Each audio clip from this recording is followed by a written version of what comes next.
안녕하십니까. 임상심리사 2급 자격시험 대비 임상심리학 이론 강의 제17강 강의를 시작합니다. 임상심리학의 17강 강의가 임상심리학의 마지막 강의가 되겠습니다. 여러분들은 지금 최근에 기출된 내용들을 무작위로 편집된 내용들을 보고 있습니다. 앞에 있는 내용들에 이어서 6번부터 들어가겠습니다. 6번은 필기시험에 나왔던 순서 문제였습니다. 생명 유지의 필수적인 기능에서 끊어여 고차원적인 인지 기능으로 발달하는 뇌의 발달 단계 순서 문제가 필기에서 나왔는데요. 암기하는 방법을 앞 글자를 따서 외우시면 될 것 같습니다. 후, 수, 중간, 종 이렇게 외우시면 돼요. 오른쪽에 암기법에 별표 치시고요. 자, 후는 후뇌가 됩니다. 그 다음에 수는 수뇌가 되고요. 그 다음에 중은 중뇌, 그 다음에 간은 간뇌, 그 다음에 종은 종뇌가 됩니다. 그래서 후수, 중간, 종 이렇게 외우시면 됩니다. 자, 이 후뇌는 교화, 소뇌 이렇게 이루어져 있고요. 그 다음에 수뇌는 연수, 그 다음에 중뇌, 간뇌, 종뇌 이렇게 되어 있는데 우리 시험에 나왔던 모범 답안에 따른 내용이 바로 이것입니다. 자, 밑에 실력 따지게 보면 발생학적, 기능적 구분에 따른 분류가 있는데 후뇌는 소뇌와 교, 즉 뇌교라고 합니다.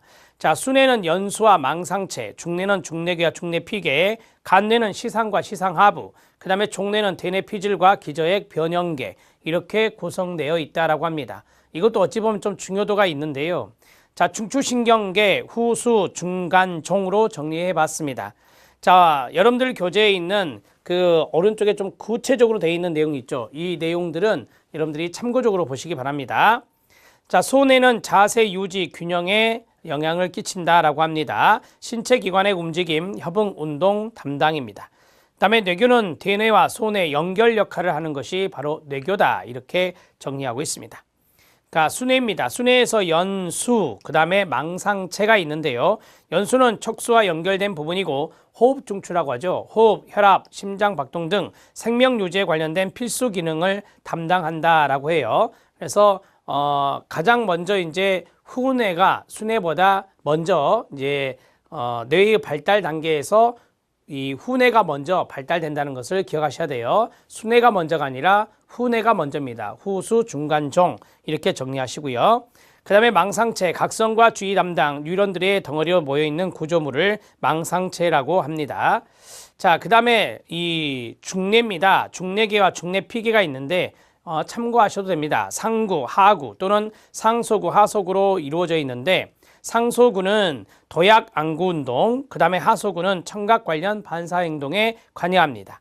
그 다음에 중뇌피계는 여러 핵을 포함하고 있고 공격, 방어 행동, 운동 조절과 연관성이 있습니다. 간뇌는 시상과 시상하부가 있다라고 했는데요.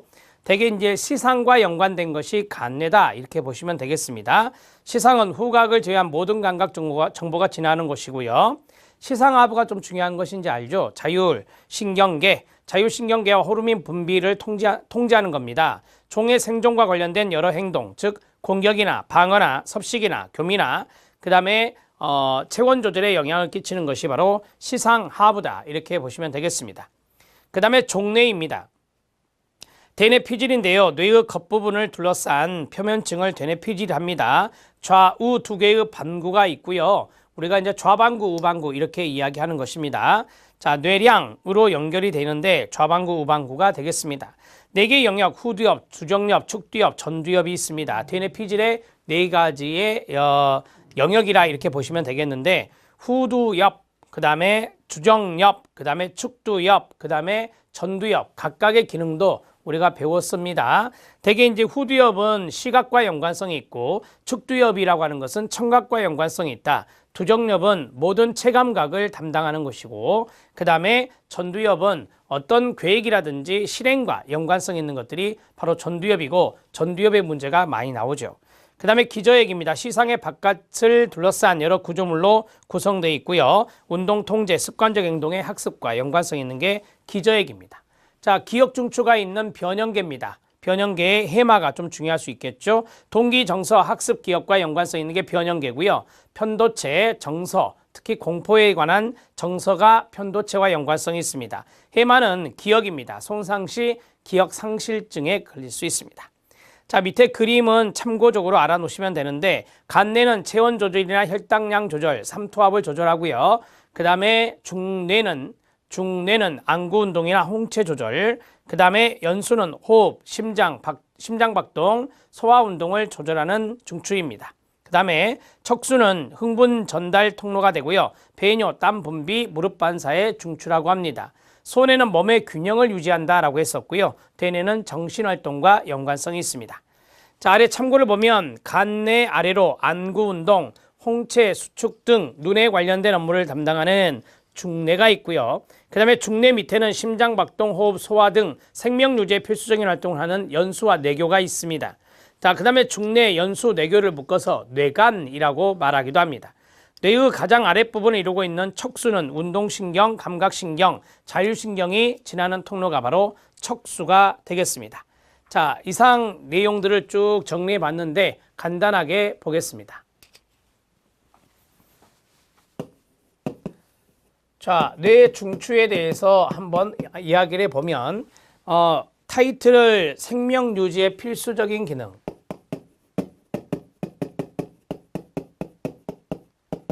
생명 유지의 필수 기능에서부터 시작해서 그 다음에 고차원적인 인지 기능,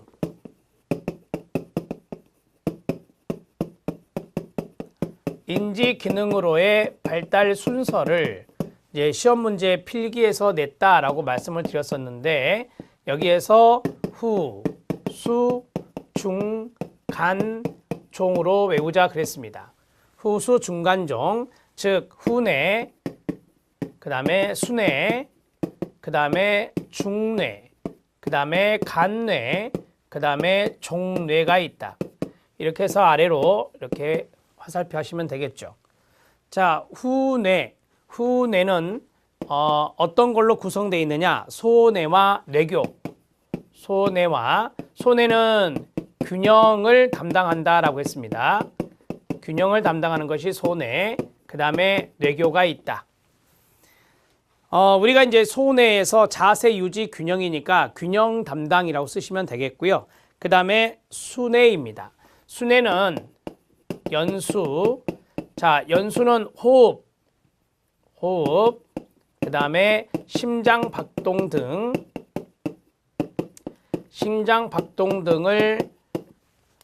관여하는 곳이고요. 그 다음에 망상체가 있죠. 망상체는 참고적으로 아시면 될 것 같고요. 그 다음에 중뇌가 있습니다. 우리가 이제 중뇌피계가 있다라고 말씀드렸는데 이거는 중뇌계와 중뇌피계가 있다. 이렇게 간단하게 두 가지로 구성된다라고 보시면 되고요. 간뇌, 시상이 있고요. 그 다음에 시상하부가 있다라고 했습니다. 자, 여기 시상하부가 중요할 수 있다라고 말씀을 드렸었는데요. 시상하부는 자율신경계, 그 다음에 호르몬 분비와 내분비계를 말하겠죠. 호르몬 분비와 연관성 있는 것이 바로 시상하부다. 자, 내분비계 이렇게 정리하시면 되겠습니다. 자, 그 다음에 마지막 종뇌입니다. 종뇌에서 중요한 부분이 대뇌피질이죠. 대뇌피질. 자, 대뇌피질은 전두엽, 그 다음에 두정엽, 그 다음에 측두엽, 그 다음에 후두엽이라고 하는 4개의 영역으로 이루어져 있는 게 대뇌피질이다. 이렇게 정리하시면 되겠고요. 그 다음에 기저핵이 있고, 그 다음에 변연계가 있습니다. 이 변연계는 좀 중요도가 있는 것이 바로 기억중추인 바로 해마가 있는 곳이다. 이렇게 정리하시면 되겠습니다. 자, 변연계까지 말씀을 드렸고 여기 있는 내용들을 좀 정리하시면 될 것 같아요. 우리가 앞에서도 뇌에 대해서 이제 다른 영역에서 배우니까 이 부분들을 좀 잘 알아놓으시고 우리 시험에서 출제된 부분은 바로 이 대목이다. 생명 유지 필수 기능에서 고차원적인 인지 기능의 발달 순서인데 이 부분이 시험에서 출제가 됐고 후수 중간 종으로 암기하시면 되겠다. 이렇게 정리해 드렸습니다. 자, 이제 아동 심리치료에 있어서 성인과 차별되는 아동의 특성입니다. 이 실기 문제에서 출제된 것입니다. 아동에게 자신의 문제에 대해 과연 어떠한 것이 어떻게 문제가 되는지에 대한 성찰, 통찰 이런 게 어렵죠. 자, 성찰과 통찰이 어렵고 가로 거기서부터 묶어주세요. 아동 스스로 자발적으로 상담을 의뢰하는 경우는 드물다. 여기까지 가로치면 되겠죠. 아동의 문제가 부모와 관련되어 있거나 또 다른 보호자의 관계에서 발생됨이 발견되는데 부모들의 무관심이나 부모 자신의 심리적 문제로 인해 아동들이 고통을 받게 되는 경우 성인과는 달리 그 원인을 아동 스스로 제거하기는 어렵다는 겁니다. 어떤 아동의 문제에 대해서 아동이 심리치료를 받는 거니까 아동의 문제에 대해서 어떤 환경적인 부분에 문제가 있다라고 가정했을 때는 아동 스스로가 이것을 그 원인을 제거하기가 당연히 어렵겠죠.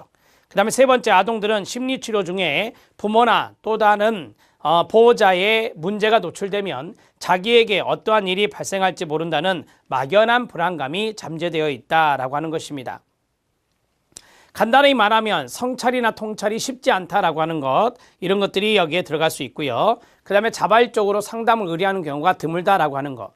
그 다음에 두 번째는 어떤 원인에 의해서, 외부적인 원인에 의해서 아동의 문제가 발생했을 때 아동 스스로가 그 원인을 치료하거나 제거하기가 쉽지 않다라고 하는 것입니다. 성인과 다른 점이죠. 성인 같은 경우는 스스로 어떤 것들을 해낼 수 있는 그런 능력을 가질 수도 있는데 아동은 그런 점이 좀 부족하다라고 하는 겁니다. 자, 그리고 아동이 이제 심리치료를 받고 있다. 그러면 심리치료를 받고 있을 때 부모의 문제, 그 다음에 다른 보호자의 문제 이런 것들이 노출이 됐다면 상당히 불안해하겠죠, 아이가. 그래서 그 아동이 바로 막연한 불안이 잠재되어 있는 상태에서 심리치료를 받게 된다라고 하는 것을 이야기하고 있습니다. 1, 2, 3번 충분히 이해되시죠? 이런 내용들을 머릿속에 조금 각인시켰다가 이건들을 자연스럽게 소술하시면 될 것 같습니다. 자, 슈퍼비전의 기능 세 가지입니다. 우리가 보통 훈련과 연관성 있는 교육적 슈퍼비전이 있고 그 다음에 관리와 연관성 있는 행정적 슈퍼비전이 있고요. 그 다음에 지지와 연관된 있는 지적 슈퍼비전이 있어요. 그래서 기능 세 가지는 교육적 기능, 행정적 기능, 그 다음에 관리적 기능이라 해도 되고 그 다음 마지막은 지적 기능 이렇게 해서 생각하시면 됩니다. 오스틴은 슈퍼비전을 내담자에게 최선의 서비스를 제공하기 위해 슈퍼바이저와 슈퍼바이즈 간의 긍정적 관계가 수립되어 있는 가운데 슈퍼바이저가 행정적, 교육적, 지적 기능을 창조적으로 결합하여 이용하는 것이라고 하였습니다. 자, 슈퍼비전의 기능 세 가지 별표, 이것도 마찬가지 실기 기출문제에서 출제된 바가 있는 겁니다. 자, 교육적 기능을 훈련이라고 하는데요. 교육적 기능에 있어서 슈퍼비전의 핵심은 상담사, 즉 슈퍼바이즈의 지식과 기술의 향상입니다. 교육적 차원에서 슈퍼비전의 기능은 전문인으로서의 상담사의 능력을 향상시키는 데 초점을 두는 것입니다. 행정적 기능인데 관리자로서의 슈퍼바이저라고 보면 됩니다. 조직의 규정과 절차에 맞는 서비스를 제공하는 것이죠. 즉 적합한 상담사에게 특정한 내담자의 사례를 위임하는 것을 비롯하여 상담사의 관리 및 서비스 제공을 감독하고 평가하는 것이라고 보시면 됩니다. 자, 지적 기능입니다. 지적 기능은 상담사, 즉 슈퍼바이저의 개별적 욕구에 관심을 갖는 겁니다. 슈퍼바이저는 상담사에게 스트레스를 유발하는 상황을 제거해주고 이에 대처하는 것에 관심을 갖고 상담사의 사기를 진작시키며 불만족과 좌절을 해결함으로써 직무 만족을 제거하는 것에 초점을 두는 것이 지적 기능이 되겠습니다. 자, 슈퍼비전의 기능을 보겠습니다.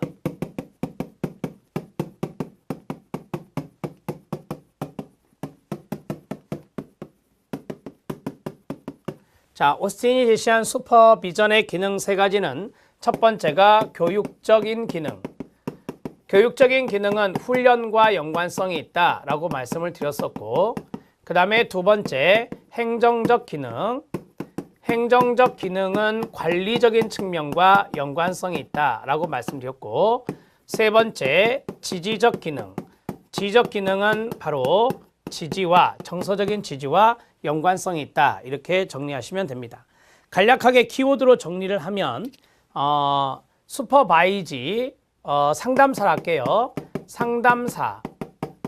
상담사의 슈퍼바이지로 쓰죠. 그냥 슈퍼바이지로. 슈퍼바이지의 지식과 기술의 향상, 이런 것들을 주목적으로 하는 것이 바로 교육적 기능이다. 이렇게 말할 수 있겠습니다. 자, 그 다음에 행정적인 기능은 이제 조직의 어떤 규정이 있잖아요.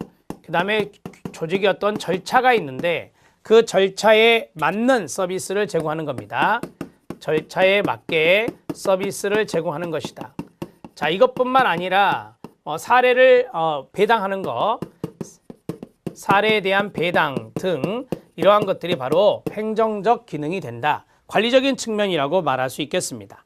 자, 그 다음에 지지적 기능입니다. 지지적 기능은 스트레스를 완화시키고 슈퍼바이저의 스트레스를 완화시키는 겁니다. 자, 그리고 직무 만족을 향상시키는 거죠. 직무 만족 향상 등을 위해서 정서적인 지지를 제공하는 겁니다. 정서적인 지지를 제공하는 것을 지지적 기능이다. 이렇게 말하죠. 자, 슈퍼비전의 기능 세 가지, 교육, 행정, 지지, 이 틀을 잡고 쭉 써 나가시면 되고요. 여기에서 훈련이라든지 관리라든지 지지라는 말도 써주시면 이것도 또 포인트가 될 수 있는 단어거든요. 그래서 이런 것들 써주시면은 주관식 채점에서 유리할 수 있습니다.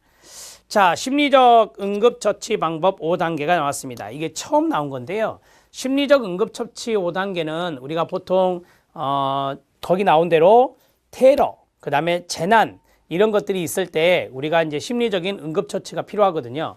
거기에 대한 내용들을 5단계로 이제 작성해봐라 라고 하는 건데, 자, 1번 심리적 응급처치는 재난이나 테러 직후 초기 고통을 줄이고 단기적 적응과 장기적 기능 회복을 돕기 위한 것이 심리적 응급처치가 됩니다. 모든 생존자가 심한 정신적 문제를 겪게 되거나 회복에 장기적 어려움을 보이는 것은 아니라는 가정하에 시행하게 되는 겁니다. 심리적 응급처치는 재난 직후 생존자는 여러 가지 스트레스 반응을 보이지만 스스로 회복할 수 있는 힘을 지니고 있다고 생각해야 됩니다. 그리고 적절한 도움을 받으면 회복이 가능하다라고 하는 그런 기본 가정이 깔려 있는 것입니다. 자, 아래 각주를 보니까 조벽 교수님의 글을 인용해서 썼는데요. 조벽 교수는 감정 응급처치법은 안정감, 연결감, 효능감, 희망감 5단계로 나뉘었습니다. 그래서 암기법이 안, 연, 효, 희입니다. 5글자를 외운 거예요. 안, 정, 연, 효, 희 이런 식으로 외우시면 될 것 같아요. 5단계를 잘 작성해야 되니까. 자, 순차적으로 진행해 생존자가 가지는 감정을 부정 상태에서 중립 상태에서 긍정 상태로 이동시켜주는 것이라고 밝혔습니다. 지진으로 놀라고 공포스러운 부정적 감정 상태에서 가장 먼저 할 것은 사람을 안정시키는 것이 될 것입니다. 그 다음 안심시키고 효능감을 맛보게 해주고 희망을 느끼게 해줘야 된다는 것이다. 특히 매 단계마다 세계보건기구가 제시한 포착하라, 그 다음에 경청하라, 연결하라 등 3L 철칙을 실행하는 것이 응급진단 치료 방법이다. 이렇게 이야기하고 있어요. 포착하라는 룩이 됩니다. 경청하라는 리슨이 되고 그 다음에 연결하라는 링크가 됩니다. 그래서 3L 철칙이라고 3L 법칙이라고 이야기하는 것인데 참고적으로 알아두시면 됩니다. 자, 본론으로 들어가도록 하겠습니다. 심리적 응급처치 방법 5단계입니다. 제가 기출문제에서도 쭉 판서를 해드렸습니다. 간단하게. 안전감 단계입니다. 이거는 신체적 안전을 확보하는 거예요. 거기에 가로 딱 묶어주시면 돼요. 안전감 단계는 재난 상황에서 신체적 안전을 확보하는 것이 최우선이며 이때 생존자의 주변을 돌아보고 말에 귀를 기울이고 응급처치 요원의 도움을 받는 등 아까 말씀드렸던 3L 철칙, 포착하라, 경청하라, 연결하라 등을 이제 적용해야 된다라고 하는 겁니다. 거기에 보면 주변을 돌아보고 이게 룩입니다. 그 다음에 말에 귀를 기울이고 이게 뭐예요? 리슨입니다. 응급처치 요원의 도움을 받는 등이라고 했죠. 이게 연결이 되겠습니다. 링크. 자, 그래서 3L 법칙이 있는 거고요. 안정감 단계였습니다. 하나씩 쓰면서 해볼게요. 심리적 응급처치 단계.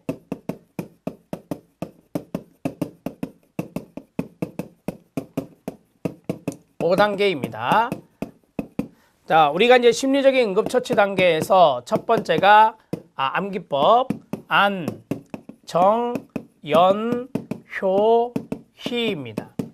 자, 첫 번째가 안, 안전감 단계입니다. 여기는 신체적 안전을 확보하는 것입니다. 신체적 안전을 확보하는 것, 재난 상황에서 그게 바로 말 그대로 안전감 단계다 이렇게 이야기하고 있어요. 여기에서 3L 법칙이 있다라고 했습니다. 3L 법칙은 포착이 있고 그 다음에 경청이 있고 그 다음에 링크라고 하는 연결 단계를 말합니다. 이러한 것들을 우리가 3L 법칙이라고 이야기할 수 있습니다. 자, 두 번째 안정감 단계입니다. 안정감 단계에서는 생존자의 몸과 감정 상태를 관찰하고 몸을 움츠리거나 떨 때, 쉽게 짜증낼 때, 음식물을 먹지 않을 때 흔히 볼 수 있는 모습일 경우 심호흡을 반복합니다. 그러나 방향 감각이 없거나 눈동자에 초점이 없을 때, 격한 감정을 보일 때, 숨을 거치게 쉴 때 등 감정이나 생각을 관리하는 기능이 일시적으로 마비된 상태로 특별 응급처치가 필요할 때는 그라운딩을 통해서 안정시켜야 됩니다. 그라운딩은 응급처치 요원의 안내로 오감을 순차적으로 되찾는 것인데요. 시각, 청각, 촉각 순으로 안정된 실체와 연결시켜야 합니다. 예를 들면 시각적 연결은 생존자가 쉽게 볼 수 있는 의자나 창문이나 옷 등 흔하고 감정적으로 중립적인 것들을 찾아보라고 언급하는 것이 되겠습니다. 자, 안정감 단계입니다. 두 번째.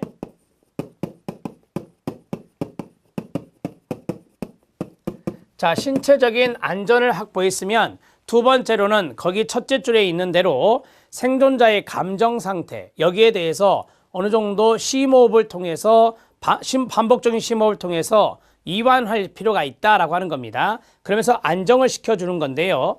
거기 보면은 몸과 신체와 감정 상태를 반복적인 심호흡을 통해서 호흡을 통해서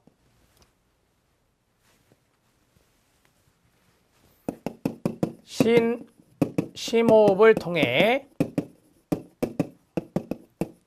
이완, 즉 안정을 획득하는 단계다. 이렇게 보시면 되겠습니다. 자, 우리가 안정감 단계에서 조금 상황이 좋지 않다라고 하면은 그라운딩이라고 하는 것이 필요할 수 있다. 그라운딩이 요구되는 경우도 있다.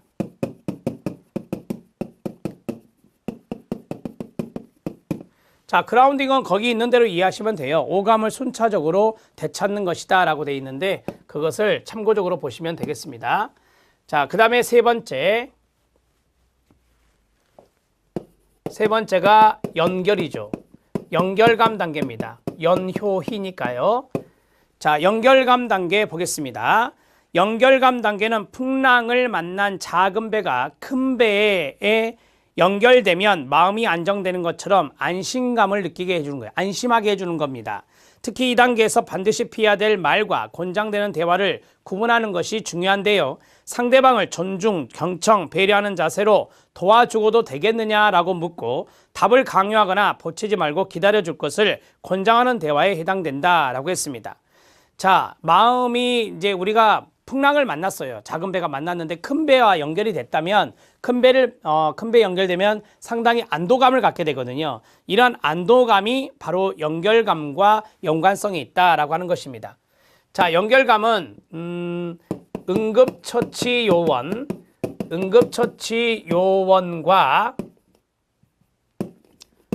요원과 다시 쓰겠습니다. 요원과 연결됨으로써 안도감을 경험하는 것입니다. 안도감을 경험하는 것이다. 이렇게 정리하고요. 자, 이럴 때 응급처치 요원이 바로 이제 권장하는 대화를 사용해야 된다라고 하는 겁니다. 그러니까 심리적으로 응급 상황에 있는 이 사람들을 배려하고 존중하는 마음으로 대화를 해야 된다. 이렇게 정리하시면 되겠습니다. 자, 연결감으로 인해서 안도감을 갖게 된다라고 하는 것이 포인트가 되겠습니다. 자, 네 번째는 효능감 단계입니다. 자, 효능감 단계를 보겠습니다. 효능감 단계에서는 생존자가 자신의 감정을 알아차리게 해줘야 됩니다. 그리고 스스로 본인의 감정과 욕구를 알아차리게 돕고 본인을 위하여 스스로 무언가를 하도록 격려하고 도우는 단계가 됩니다. 기억 지문이 좀 중요한 의미가 있겠죠. 생존자는 아무것도 할 수 없는 피해자가 아니라 도움을 받고 나서 도움을 줄 수 있는 사람으로 바꿔줘야 됩니다. 효능감이라는 것은 내가 이런 것을 함으로써 나에 대한 긍정적인 경험을 쌓아가는 것으로 도움을 주는 응급처치 요원이 북돋아줘야 됩니다. 자기 효능감이라는 거 들어보셨잖아요. 자, 그러면 여기서 생존자라는 말을 쓰겠습니다. 생존자가 스스로 자신을 인식하고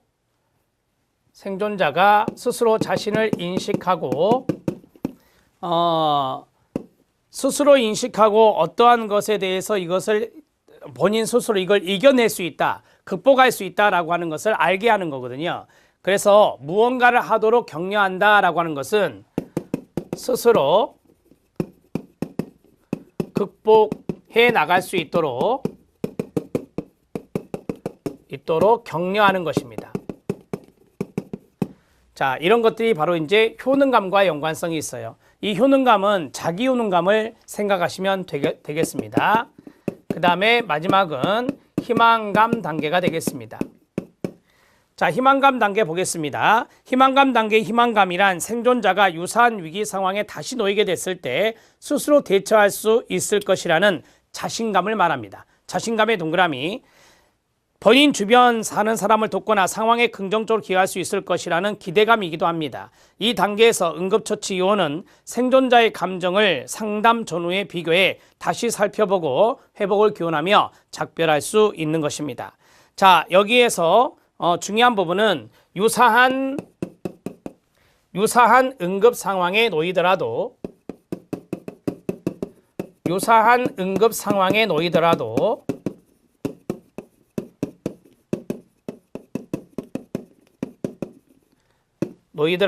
극복할 수 있다는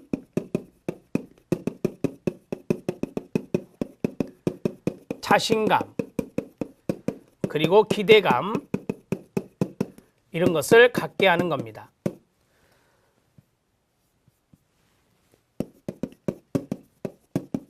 이것이 바로 희망감 단계다. 이렇게 정리하시면 돼요. 자, 안전감은 신체적인 안전을 확보하는 것이 중요하고 안정감은 신체나 감정 상태의 반복적인 심호흡을 통해 이완 안정을 회복하는 것이고 연결감은 응급처치 요원과 연결됨으로써 안도감을 갖게 되는 것이고 효능감은 생존자가 스스로 자신을 알고 스스로 극복할 수 있다라고 격려해 주는 것입니다. 희망감은 유사한 응급 상황에 놓이더라도 이걸 극복할 수 있다는 자신감, 기대감 이런 것들이 바로 희망감이 되겠습니다. 그래서 여러분들은 이 5가지를 세팅하는 것이 중요하거든요. 순서대로. 그래서 안, 정, 연, 효, 희 이런 식으로 정리를 해내시면 됩니다. 자, 아래 참고는 말 그대로 여러분들이 참고적으로 보시라고 넣어드렸는데 응급처치 요원 스스로 먼저 보호해야 된다라고 하는 겁니다. 현장에 투입된 응급처치 요원들이 스스로 자신을 보호해야 된다는 것도 명심해야 된다는 것입니다. 응급처치 요원의 초기 희망과 열망이 실망과 절망 그리고 원망의 단계로 변해갈 수 있기 때문에 심리적 응급처치법의 가장 기본은 남을 돕기 전에 자신을 먼저 보호해야 남에게 좋은 도움을 줄 수 있다라고 하는 것을 이야기하는 것입니다. 자, 마지막 부분은 건강심리학의 발달 배경입니다. 실기에서 이것도 처음으로 나왔던 것 중에 하나인데 양가로 2번이 중요한 부분이 되겠습니다. 아래 읽을 거리가 2개가 있어요. 2개가 있는데 읽을 거리의 2번째를 먼저 좀 볼게요. 건강심리학과 전통적 임상심리학의 비교가 있습니다. 건강심리학은 신체적인 병리, 거기에 1차적인 관심을 갖습니다. 즉 심혈관계 질환이나 암이나 당뇨병 이런 신체적인 병리에 1차적인 관심을 갖고요. 임상심리학자들은 정신적인 병리에 관심을 갖습니다. 우울장애나 불안장애나 성격장애에 주로 관심을 보여왔죠. 건강심리학은요. 2번째 건강의 회복, 질병의 치료, 건강의 유지, 증진, 질병의 예방. 그러니까 모든 걸 다 들어가 있어요. 예방도 들어있고 치료도 들어있고 회복도 들어있고요. 유지, 증진도 들어있어요. 이러한 것을 강조한 반면 전통적인 임상심리학에서는 질병의 치료나 회복, 치료와 회복에 주로 강조점을 둔다라고 보시면 됩니다. 그러니까 상당히 건강심리학이 전통적인 임상심리학보다는 좀 포괄적인 부분이 있다라고 보시면 됩니다. 건강적인 측면에서요. 자, 그 다음에 읽을 거리의 첫 번째 건강심리학, 건강과 행복의 추구가 있습니다. 이거는 이제 김교헌, 즉 한국건강심리학 회장님이 기고한 글에서 일부를 발췌를 한 것입니다. 그 내용은 여러분들한테 맡기겠습니다. 한번 정독해 주시고요. 자, 위로 올라갑니다. 이 내용에 대해서 좀 더 구체적으로 쓴 것이 위에 있는 내용인데 위를 보면 충분히 알 수 있으니까요. 건강심리학은 건강의 유지, 증진, 질병의 예방, 치료를 위해서 심리학적 지식과 기법을 적용하는 학문으로 정의할 수 있습니다. 건강 개선, 질병 예방, 치료, 건강관리에 영향을 미치는 보건정책의 평가와 변경을 초래하는 심리사회적 요인들을 연구한다라고 보시면 되겠습니다. 자, 제가 이제 건강심리학을 개념을 좀 잡겠습니다.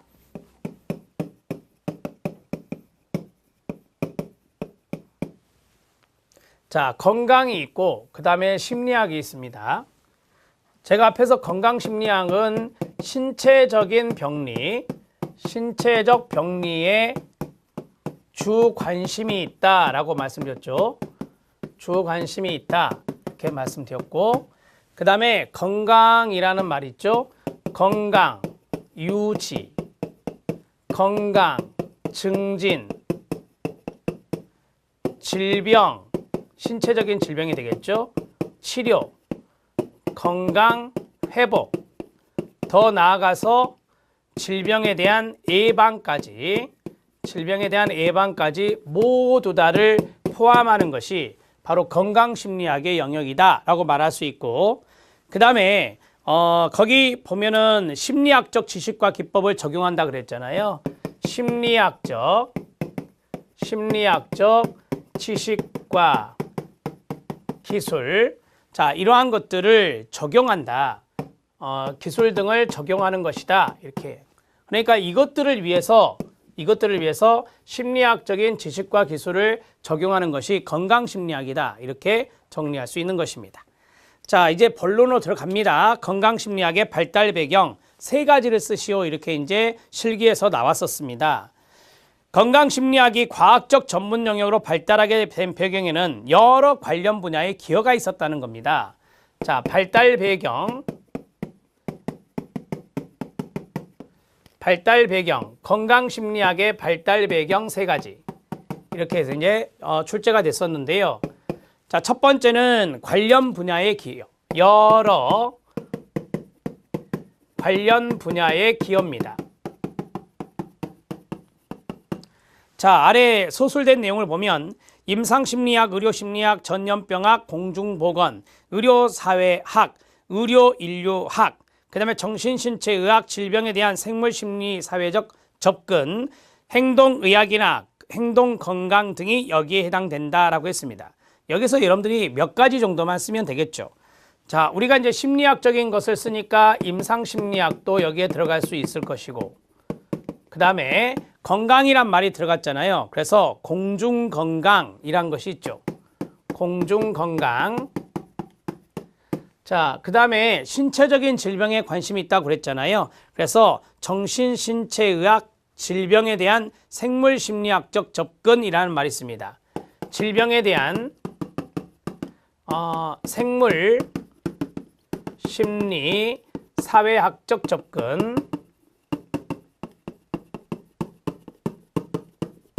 그 다음에 행동의학,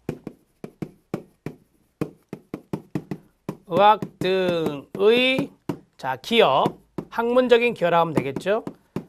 학문적인 기여로 인해서 이 건강심리학이 발달할 수 있었다라고 하는 것입니다. 포인트는 이거예요. 여러 관련 분야에서의 기여, 이런 것들을 타이틀로 잡아주셔야 됩니다.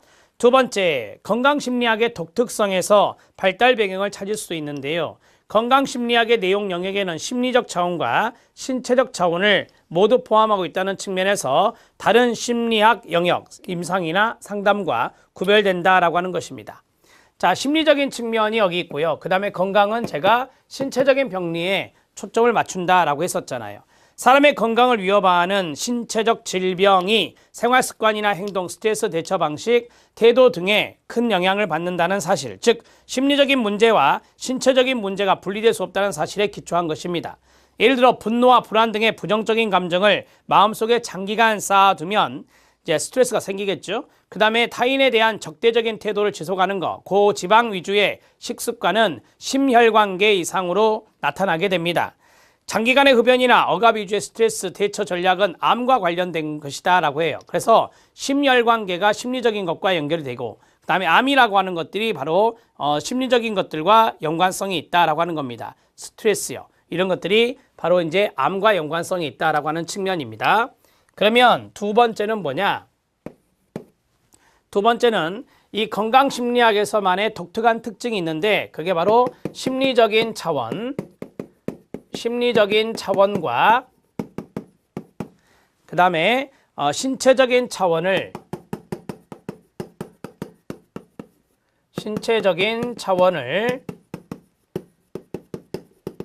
연결하는 건강심리학의 특징 때문에 여기 건강심리학이 발달할 수 있었다라고 하는 겁니다. 이렇게 정리하시면 되죠. 두 가지가 연결된다.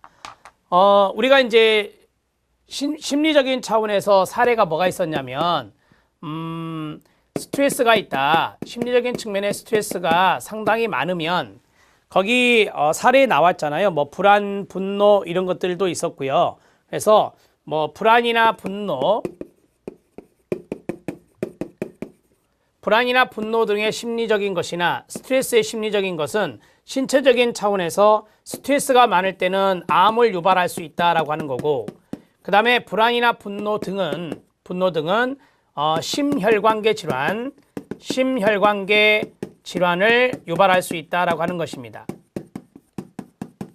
이런 것들이 이제 사례가 되겠죠. 그래서 심리적인 차원, 신체적인 차원을 연결하는 건강심리학의 특징 때문에 바로 건강심리학이 발달할 수 있었다라고 하는 것입니다. 실제적으로 우리 일상생활에서 이런 것들이 많이 일어나면 여기에 대해서 관심을 갖게 되거든요. 세 번째, 또 다른 독특성으로 건강심리학이 건강하고 행복한 삶이 질병이나 고통이 없는 수동적 상태가 아니라 신체, 심리, 사회적으로 안녕한 상태를 유지하는 능동적 과정이라는 시대 과정을 반영하고 있다는 점입니다. 건강심리학은 인간의 적응 문제를 다루더라도 해결책과 더불어 문제가 발생하기 전에 이를 예방할 수 있는 길을 찾고, 건강할 때 이를 유지하고 증진하는 방법에 초점을 맞추고 있습니다. 여기서 말씀드렸잖아요. 자, 이러한 정보는 개인의 수준을 넘어 건강 관련 정책이나 교육 등에 활용될 수가 있을 것이고요. 건강 커뮤니케이션 활성화와 건강 증진 교육, 공중건강에 관한 정책 자문 등을 담당하는 학문 영역이 바로 건강심리학이다. 그래서 건강심리학은 우리 일상생활에 많이 이제 들어왔다라고 하는 거예요. 이런 것들이 바로 지금 현재의 시대 정신이다라고 하는 거죠. 그러한 것들이 바로 이 건강심리학이 발달할 수 있었던 배경이다라고 하는 측면입니다. 자, 세 번째는 거기 밑줄 친 부분을 간략하게 쓰면 우리가 이제 그 행복한 삶이라고 하는 거, 행복한 삶 또는 건강한 삶이라고 하는 것이 거기 두 번째 줄에 보면 신체, 그 다음에 심리, 사회적인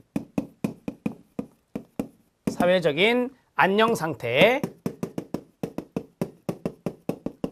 이 안녕 상태와 연관성이 있는데 이것이 그 중요한 단어가 하나 있어요. 이런 것을 유지하는 능동적인 과정이다라고 했어요. 그러니까 질병이나 고통이 없는 수동적인 상태가 아니라 이 세 가지 신체, 심리, 사회적으로 안녕한 상태를 유지하는 능동적인 과정이다. 이런 상태를 유지하는 능동적 과정으로 이해한다는 겁니다. 우리가 어떤 질병이 없어야 행복하냐? 그것보다 질병에 의해서 좌지우지 되는 것이 바로 수동적인 거라고 하거든요.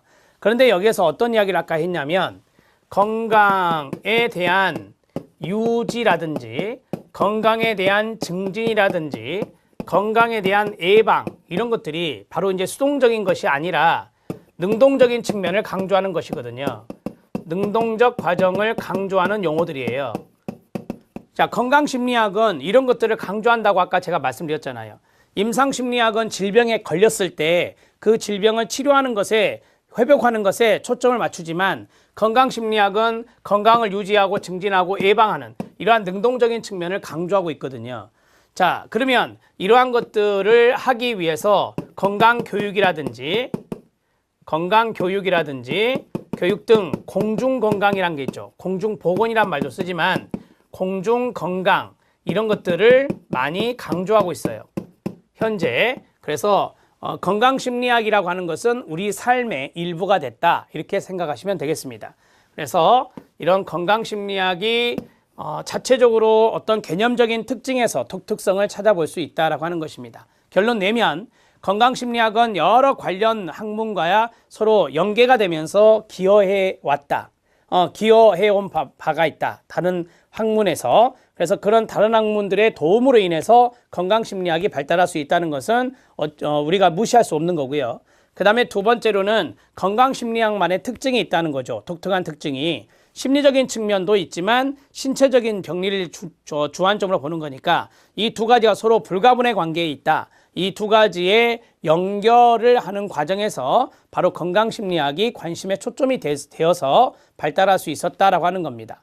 뭐 스트레스가 있을 때는 우리가 신체적인 질병으로 암이라고 하는 것이 원인이 될 수 있는 거고, 암이라고 하는 것의 원인이 될 수 있는 거고, 그 다음에 분노란 질병이라든지 어떠한 심리적인 부분, 감정적인 부분, 정서적인 부분이 심혈관계 질환에 또 영향을 주기도 하고 이런 것들이 서로 관련성이 있다는 것이 밝혀지면서 건강심리학이 관심의 초점이 되고 발달하게 됐다. 그 다음에 이제 최근에는 우리가 건강에 대한 수동적으로 어떤 질병이 있을 때 그걸 치료하는 것이 주안점이 아니라 나름대로 능동적으로 질병에 걸리지 않도록 건강을 유지하는 것, 보다 더 증진시키는 것, 그다음에 뭐 매일 운동하는 것도 여기에 들어갈 수 있잖아요. 미리미리 예방하는 것, 이런 것들이 또 건강심리학의 중요한 부분이기 때문에 이러한 것들이 바로 건강교육 등 공중건강을 강조하는 현 시대 정신을 반영하는 것이기 때문에 건강심리학이 발달할 수 있었다라고 하는 것입니다. 자, 건강심리학의 내용까지 모두 다 말씀드렸습니다.